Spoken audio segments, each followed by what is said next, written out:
Mark Grossman, I'll start with you because you've got this dire forecast that Equifax will not survive this. You're looking at how many losses are piling up, and it really does feel existential because this was their business that they were supposed to be in. Absolutely. We've seen a $6 billion loss in market cap, estimated losses from these breaches in excess of $20 billion. When I was on this air a few days ago, one class action. Today, 23 and growing. Congress is just getting rolling. The insurance companies have yet to file their subrogation actions. The banks have yet to file their lawsuits. This is ugly. The facts are still unfolding. It's going to get worse. I don't know about you, but I'd rather invest in a company selling nuclear technology to North Korea because this is nuclear and Equifax is glowing right now. This is bad. Mark Grossman, what do you mean they blew it? What did they blow? Bill, just the fact that a few weeks after they stir up all this controversy in court with this ancient Revolutionary War statute, that they can find a technical solution, it tells you they blew it. I mean, why didn't they wait? Why didn't they try harder? This was not miracle stuff. The company's argument is that it actually needed to go public in order to solicit the right people to help them get into the phone. Do you buy that? Meanwhile, it looks like the company that is rumored to have found the solution entered into a contract with the FBI 5 days after San Bernardino. Well, I don't think the bankruptcy filing itself is devastating. What's devastating is the Florida court judgment. This bankruptcy filing is part of a very complex legal strategy to try to survive the Florida court judgment. In today's day and age, is there anything we really can do to protect ourselves from identity thieves? Joining me now is Mark Grossman. He's technology lawyer and author here with us at Post 9. Absolutely true. There's an inherent ambiguity in the online terms and conditions that Equifax has in connection with the service they're offering for free. You click I accept, and it is conceivable that you've given away remedies, including a class action. It's outrageous. Is this clear from the language? No, it isn't. It's an ambiguity. If I were negotiating this agreement on behalf of a large company in a deal with Equifax, I'd ask them to clarify it. I would call upon the CEO of Equifax to just make the ambiguity go away. He can wave a magic wand, change the language. If his lawyers can't do it, call me. I'll be happy to do it. The possibility of lawsuits based on the disclosure of private facts, the possibility of lawsuits based on libel has always been there. I think the bigger issue here, and the issue that is less sexy from the perspective of the media, is that Florida jury verdicts are often out of control in terms of the amount awarded. This is a Florida thing. We have a small town, St. Petersburg in Florida, where this jury came up with this huge amount. I think that's the bigger issue, more than the constitutional issue. If there's an issue and a concern going forward, it's a short-term issue. Copycat effect. Well, one rich guy funded a lawsuit, got lots of publicity, got a result. The copycat effect is always out there when something gets this much press, but it's a short-term issue. Welcome. Thank you. So what's the significance of what's going on with Equifax right now? From the financial perspective of Equifax, this is an unmitigated disaster.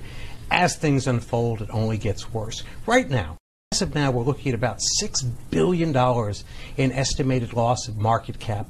We're looking at damages of in excess of $20 billion. I feel sorry for the shareholders, and it is unfortunate. But that doesn't impact the fact that consumers are hurt, and it doesn't impact the level of damages right now. That $20 billion number I talked about comes from Gartner Group based on an IBM methodology.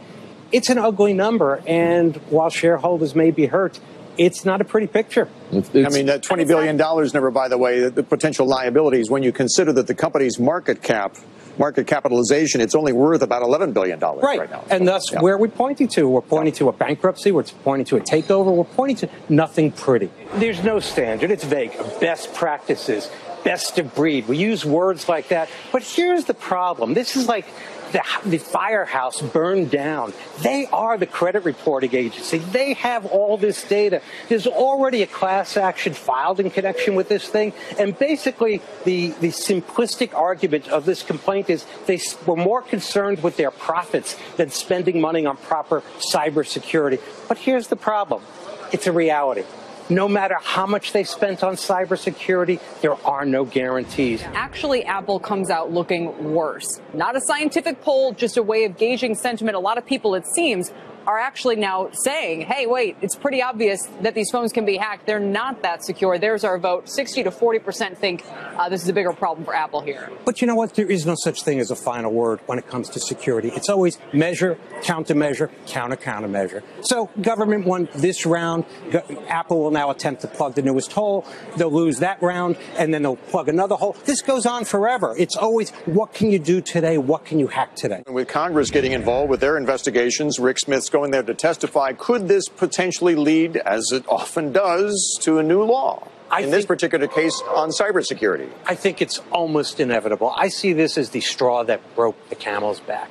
When you think about it and you compare our privacy protections to what they have in the EU, it's a joke in this country. I would point out that when we talk about libel and slander, truth is an absolute defense. So although it may have been a private fact, and although from his personal perspective, being the press saying that he was gay when he was not public with that fact might be unfortunate from a personal perspective, but if it's true, it's not libel or slander. It can be a disclosure of a private fact, though. You went into the politics of the issue, and Congress does need to act in this area, no doubt about that.